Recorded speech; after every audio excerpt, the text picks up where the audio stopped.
ইলিশ মাছের মাথা দিয়ে এমন মজার কচু শাক এর আগে কখনো খেয়েছো? যারা খাওনি স্কিপ না করে এই ভিডিওটি সম্পূর্ণ তাদের জন্য।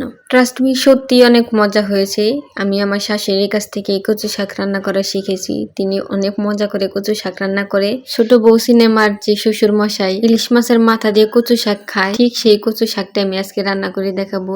ভিডিওটি একটু স্কিপ না করে সম্পূর্ণ ভিডিওটি দেখার অনুরোধ রইল। তো হ্যালো এভরিওয়ান, আসসালামু আলাইকুম। আমি আজকে কচু শাক রান্না করে দেখাবো ইলিশ মাছের মাথা দিয়ে।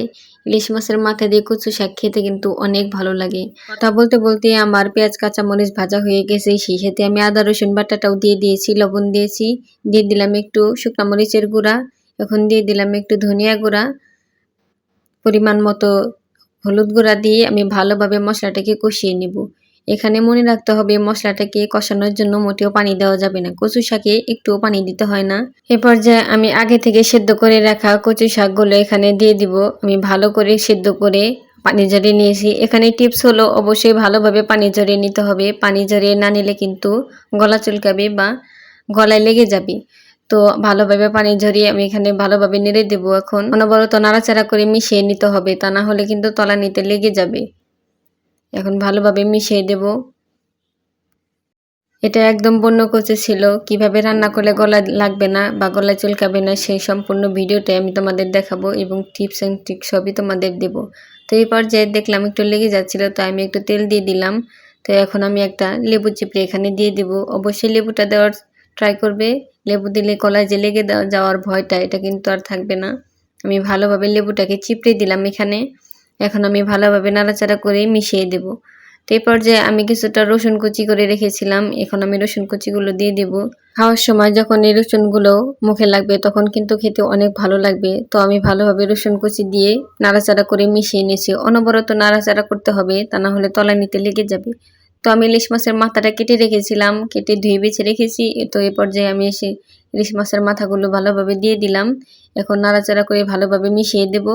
কচু শাকের সাথে যেন ইলিশ মাছ ভালোভাবে মিশে যায়, তো সেইভাবে আমি ভালোভাবে নাড়াচাড়া করে দিয়েছিলাম এবং একটু পর পর আমি একটু একটু তেল দিয়ে দিচ্ছিলাম যাতে তলানিতে লেগে না যায়। তেলের পরিমাণটা এখানে একটু বাড়িয়ে দিতে হবে, তা খেতে কিন্তু অনেকটাই টেস্ট হবে। তো এইভাবেই দেখতে পাচ্ছেন একটু একটু তলানিতে লেগে যাচ্ছিল, তো আমি বারবার নাড়াচাড়া করে ইলিশ মাছের মাথাগুলো ভেঙে দিচ্ছিলাম। আপনারা খেয়াল করলে দেখতে পারবেন আমি বারবার নাড়াচাড়া করছি, তা না হলে কিন্তু তলানিতে লেগে যাবে। অবশ্যই ভালোভাবে মিশিয়ে ভাজা ভাজা করে নিতে হবে, তা না হলে কিন্তু খেতে ভালো লাগবে না এবং গলায় লেগে যাওয়ার ভয় থাকবে। তো এই পর্যায়ে আমার কচু শাকের কালারটা অনেকটাই চেঞ্জ হয়ে এসেছে। এখন আমি ভালোভাবে আরেকটু রান্না করে নেব। রান্না করা শেষ হলেই আমি আপনাদের সার্ভ করে দেখাবো। কচু শাকে কিন্তু প্রচুর পরিমাণের ভিটামিন আছে। কচু শাক রক্ত পরিষ্কার করতে এবং দেহের রক্ত বৃদ্ধিতে প্রচুর পরিমাণে সহায়ক ভূমিকা পালন করে।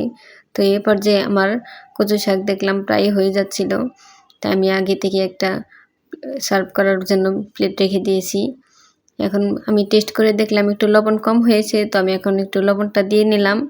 আমি আর একটু রান্না করে নেব। কচু শাক রান্না করার টিপস হচ্ছে যখন দেখবেন যে কড়াই থেকে কচু শাকটা ছেড়ে দিয়েছে, তেল ছেড়ে দিয়েছে, তখন দেখবেন কচু শাকটা হয়ে গেছে। তো এই পর্যায়ে দেখছিলাম আমার কচু শাকটা বারবার উঠে আসছিল। তো এখন আমি একটু আপনাদের কাছ থেকে নিয়ে দেখাই।